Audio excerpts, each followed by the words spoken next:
जीता था। सुखदेव जी महाराज के जीवन में कभी कोई क्रोध नहीं आया और सुखदेव जी महाराज के जीवन में कभी काम नहीं आया। जहां पर काम उत्पन्न हो जाता है वहां पर राम कभी आ नहीं सकते। जहां काम तहां राम नहीं। जिस हृदय में पहले काम आ जाएगा, क्रोध आ जाएगा, लोभ आ जाएगा, ईर्ष्या आ जाएगी, मद आ जाएगा, अहंकार आ जाएगा, तो भूल जाना मुरली वाला उस हृदय में कभी भी नहीं आ सकता। और जिस हृदय में पहले हमने मुरली वाले को बिठा लिया, जिस हृदय में हमने पहले भगवान को बिठा लिया, फिर उस हृदय में कभी भी काम, क्रोध, लोभ, मोह, ईर्ष्या की लोभ वो फिर कभी नहीं आ सकता। फैसला आपके हाथ में है, आपको काम अपने हृदय में बिठाना है या आपको प्रभु अपने हृदय में बिठाना है। वेदव्यास जी महाराज जानते हैं कि मेरे पुत्र ने काम क्रोध को जीता है, मैं जानता हूं, परंतु मैं संसार वालों के सामने बोलूंगा कि मेरे पुत्र सुखदेव ने काम क्रोध को जीता है, विजय प्राप्त की है, तो संसार वाले यही कहेंगे कि अपने पुत्र की स्वयं बड़ाई करते हो, क्योंकि पुत्र मोह होता ही ऐसा है। यदि जनक जी महाराज कह दें, ऐसे संत ग्रंथ हैं, जनक जी महाराज कहते हैं कि सुखदेव के जीवन में कोई काम नहीं, कोई क्रोध नहीं, तो दुनिया वाले जान जाएंगे। आज सुखदेव जी महाराज जनक के दरवाजे पर जाते हैं और वेदव्यास जी महाराज ने सूचना भिजवा दी कि मेरा पुत्र सुखदेव तुमसे वेदांत पढ़ने के लिए आ रहा है, इसकी परीक्षा लेना, इसने काम को जीता है, क्रोध पर विजय पाई है या नहीं पाई। आज सुखदेव जी महाराज चौड़ा वक्षस्थल, 16 वर्ष की आयु, लंबी भुजाएं, एक लंगोटी पहन करके जनक के दरवाजे पर खड़े हो गए और सूचना भिजवा दी।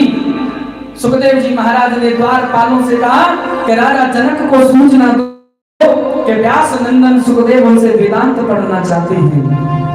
जनक जी महाराज ने बाहर से ही बोल दिया कि सुखदेव जी महाराज को बोल दो कि अभी 5 दिन तक का समय नहीं है, 5 दिन तक प्रतीक्षा करनी पड़ेगी। उसी दरवाजे पर सुखदेव जी महाराज खड़े होकर के प्रतीक्षा करने लगे। 1 दिन निकला, 2 दिन निकले, 3 दिन निकले, 4 दिन निकले, पूरे हो गए 5 दिन। आजकल कोई 2 सगे से सगे मित्र हो और एक मित्र को कहीं जाना पड़े, ट्रेन पकड़नी हो और ट्रेन का समय मात्र 2 मिनट बचा हो, मित्र बोले कि भाई जल्दी चल, ट्रेन छूट जाएगी, तो वो मित्र को छोड़ देगा परंतु ट्रेन को नहीं छोड़ेगा। परंतु सुखदेव जी महाराज कैसे हैं, 5 दिन हो गए और राजा जनक ने द्वारपालों से बोल दिया सुखदेव जी के मुख पे जरा भी कोई क्रोध की आकृति दिखे तो उनको वैसे वापस कर देना। द्वारपाल देखते हैं, भागे भागे जनक जी के पास जाते हैं और कहते हैं द्वारपाल महाराज ऐसा संत हमारे जीवन में आज तक नहीं देखा। अरे प्रथम दिन जो उनके मुख की आकृति थी, आज 5वें दिन वही आकृति है। विषम परिस्थितियों को जो मुस्कुरा करके निकाल देता है उसी का नाम तो संत होता है। विषम परिस्थितियों को जो मुस्कुरा करके सह लेता है उसी को तो भक्त बोलते हैं। आज राजा जनक स्वयं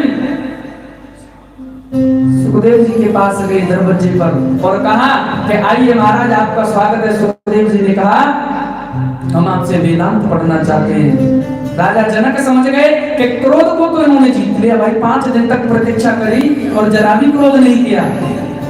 1-2 घंटे भी कोई किसी की प्रतीक्षा नहीं करता आज के समय में।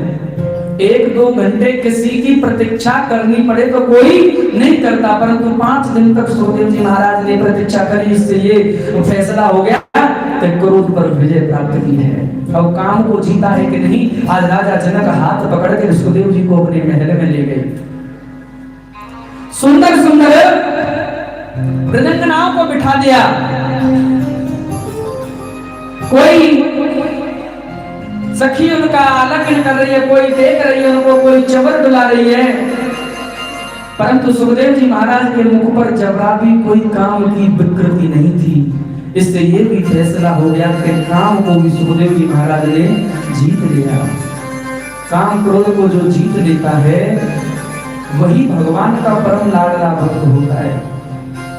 जनक जी खुद चरणों में पड़ गए, कह रहे महाराज मैं आपको क्या वेदांत पढ़ाऊंगा, आप तो साक्षात स्वयं वेदांत के साक्षात हस्ताक्षर हैं, आप तो साक्षात वेदांत स्वरूप हैं, वेदांत प्रतिपाद्य हैं।